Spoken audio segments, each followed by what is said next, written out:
Hello बच्चों, आज हम लोग पढ़ने वाले हैं कक्षा पहली के हिंदी विषय का अध्याय 2, जिसका नाम है चार चने। ये एक कविता है और हम सभी जानते हैं कि छोटे बच्चों को कविता के माध्यम से आसानी से पढ़ाया जा सकता है, क्योंकि कविता को हम लय और ताल के साथ गाते हैं तो ये सहज ही बच्चों को याद हो जाती है। इस कविता का नाम है चार चने और इस कविता में जो जानवरों के, पक्षियों के नाम बताए गए हैं उनको अगर हम बदल बदल के बच्चों को बताएंगे तो बच्चे आसानी से बहुत सारे जानवरों और पक्षियों के नाम को याद कर सकेंगे। साथ ही कविताओं के हाव भाव को समझ के उसमें मौलिकता जगाने की जो क्षमता है वो भी उनमें आएगी। तो चलिए पढ़ते हैं पाठ 2, चार चने। पैसा पास होता तो चार चने लाते, चार में से एक चना तोते को खिलाते, तोते को खिलाते तो टाएं टाएं गाता, टाएं टाएं गाता तो बड़ा मज़ा आता। पैसा पास होता तो चार चने लाते, चार में से एक चना घोड़े को खिलाते, घोड़े को खिलाते तो पीठ पर बिठाता, पीठ पर बिठाता तो बड़ा मज़ा आता। पैसा पास होता तो चार चने लाते, चार में से एक चना चूहे को खिलाते, चूहे को खिलाते तो दांत टूट जाता, दांत टूट जाता तो बड़ा मज़ा आता। तो ये जो कविता है हमारी, इसमें आप देखेंगे कि हर पद में जो है एक एक जानवर को चना खिला के और कुछ कुछ उससे कार्य कराने का। जैसे तोता है तो वो क्या कर रहा है, वो चना खा के टाई टाई की आवाज़ निकाल रहा है।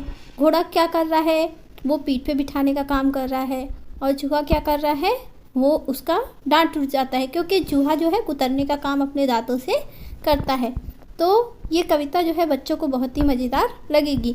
अब यहाँ हम लोग प्रश्नोत्तर में देख सकते हैं कि चार चने देकर अलग अलग व्यक्तियों से क्या क्या करवाया जा सकता है। यहाँ पर एक प्रश्न ऐसा ही पूछा गया है, चार चने देकर इनसे क्या क्या कार्य करवाया जा सकता है। जैसे माली को अगर आप चार चने दोगे तो वो क्या काम कर सकता है। माली का काम क्या होता है, गार्डन की देखभाल करना, बागीचे की देखभाल करना, पेड़ पौधे लगाना। इस काम को जो है हम लोग माली से करवा सकते हैं।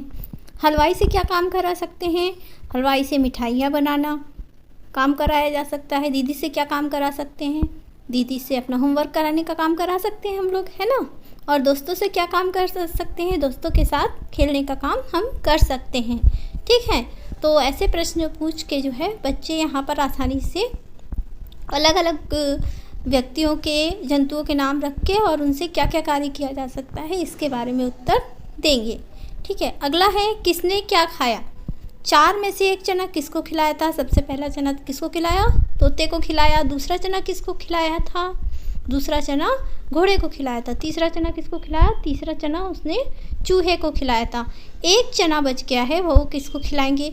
तो कई सारे बच्चे जवाब देते हैं इसमें कि उसको हम खाएंगे या अपनी मम्मी को खिलाएंगे, दादी को खिलाएंगे, है ना।